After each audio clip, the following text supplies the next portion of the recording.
हमारे देश में बहुत सारी ऐसी विद्याएं हैं, प्राचीन तरीके हैं, आहार हैं, जिससे पहले योद्धा और पहलवान बल बढ़ाया करते थे और आज भी वो तरीके अगर अपनाते हो आप तो भाई वो तरीके 100% काम आएंगे। इसमें आज मैं आपको कुछ ऐसे आहार तरीके और वो सब कुछ बताऊंगा जिससे आप अपने शरीर की ग्रोथ, स्टेमिना और इतना अधिक बल और बॉडी बना सकते हो कि आप 10 लोगों में सबसे अलग दिखोगे।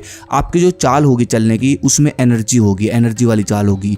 सबसे पहले आती है रिकवरी। मैं बात कर रहा हूँ उस रिकवरी की जो आपने बचपन में एनर्जी निकाली। मतलब ये कि आज हमारी शिक्षा बिल्कुल बदल चुकी है, हमको शरीर के बारे में ऐसी शिक्षा नहीं दी जाती। पहले ब्रह्मचार्य शिक्षा दी जाती थी लेकिन आज स्कूलों में ऐसा कुछ नहीं देखने को मिलता।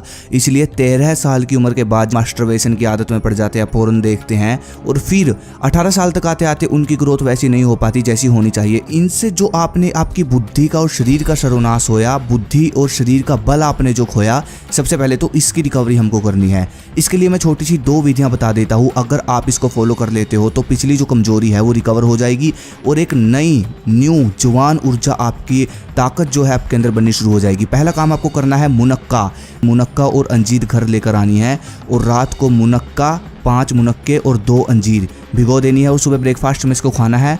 दूसरा काम आपको करना है, आपको दोपहर या फिर शाम को जब भी समय लगे खजूर और भुना चना ये खाना है। ये 2 विधि आपको फॉलो करनी है सिर्फ और सिर्फ।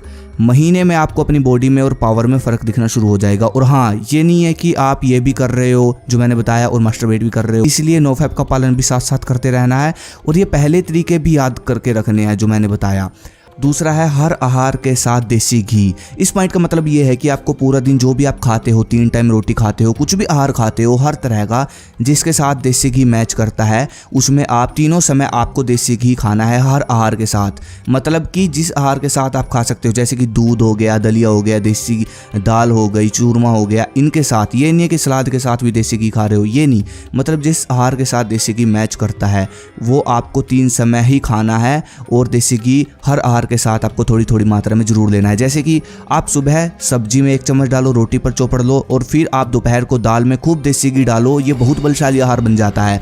और फिर रात को दूध में या फिर दलिए में 2-2 चम्मच देसी घी डालो, खूब खाना है 3 समय देसी घी। और ये बात बिल्कुल गलत है कि देसी घी से आपका पेट निकल आएगा, फैट आ जाएगा, फालतू की बात है। जो ट्रेनिंग नहीं करते उनके साथ ये होता है, या फिर उम्र जब क्रॉस हो जाती है 30-40 साल के बाद पहलवानों की, तो जब भी वो देसी घी खाते हैं दबाकर तब शायद पेट निकल आता है। लेकिन ऐसा कुछ नहीं है कि जवानी में आप ट्रेनिंग कर रहे हो और पेट निकल आएगा, गलत है ये। तीसरा अश्वगंधा। अश्वगंधा सबसे फेमस जड़ी बूटी है। जब भी जड़ी बूटियों का नाम आता है तो सबसे पहले यही दिमाग में आती है। उसके पीछे का कारण यह है कि एक तो इसके बेनिफिट बहुत सारे होते हैं और ये बजट में आ जाती है। अश्वगंधा इंसान के स्ट्रेस को दूर करती है, दिमाग शांत करती है और जिससे होता ही है कि हमारी ऊर्जा बचती है। अब जिसका दिमाग शांत होगा तो उसकी ऊर्जा क्या होगी, शरीर में लगेगी, शरीर के विकास में लगेगी। और अश्वगंधा सबसे मेन काम टेस्टोस्टेरोन बढ़ाती है जो कि हमारे मसल्स का निर्माण करता है और ये हमारे शरीर की ताकत और स्टेमिना दोनों को एक साथ बढ़ाती है। चौथा, पटों की ट्रेनिंग। पट मतलब आपकी लेग मसल्स। इस पॉइंट को समझो, जितना अधिक आप अपनी लेग की ट्रेनिंग करोगे उतना अधिक बल आपके अंदर बढ़ता चला जाएगा। ये मैं नहीं कह रहा हूँ, साइंस की जो स्टडी है वो ये बात बोल रही है, क्योंकि लेग मसल्स हमारे शरीर का आधा हिस्सा होता है। जब इस पूरी मसल्स की ताकत लगती है ना तो हमारा जो मसल्स ग्रोथ है, स्टेमिना ग्रोथ है, स्टेमिना मसल्स ग्रोथ करने वाले, स्टेमिना ग्रोथ करने वाले, स्ट्रेंथ ग्रोथ करने वाले जो हार्मोन है वो ऊपर की ओर उठता है। और एक एडवाइस और देना चाहूँगा कि भाई जब भी लेग वर्कआउट करो तो दंड बैठक से शुरू करो। दंड बैठक पहलवानों वाली जो होती है सीख लेना। पहलवानी वाली दंड बैठक से अपना वर्कआउट शुरू करो। ये बनी कुछ इस तरह से है कि आपका बल बढ़ाएगी पूरे शरीर का। 5वां, योग। देखो, वर्कआउट एक्सरसाइज की अगर मैं बात करूँ तो योग से ऊपर कुछ नहीं है। हमारे शरीर की हर एक नस के लिए, हर एक अंग के लिए, यहाँ तक कि लीवर से किडनी के लिए, दिमाग के लिए, आँख के लिए, नाखून तक के लिए, हर चीज़ के लिए परमात्मा ने योग बना रखा। तो भाई योग एक तो सहन शक्ति बढ़ाता है, एक बल बढ़ाता है और इंसान को चमका देता है बिल्कुल एक तरह से। इसलिए योग के लिए 30 मिनट जरूर निकाले सुबह के समय। तो भाई ये वो 4-5 बेसिक चीज़ें हैं जो कि आपको अत्यधिक बल बढ़ाने की आपकी क्षमता रखती है अगर अनुशासन के साथ आप इनको फॉलो करते हो।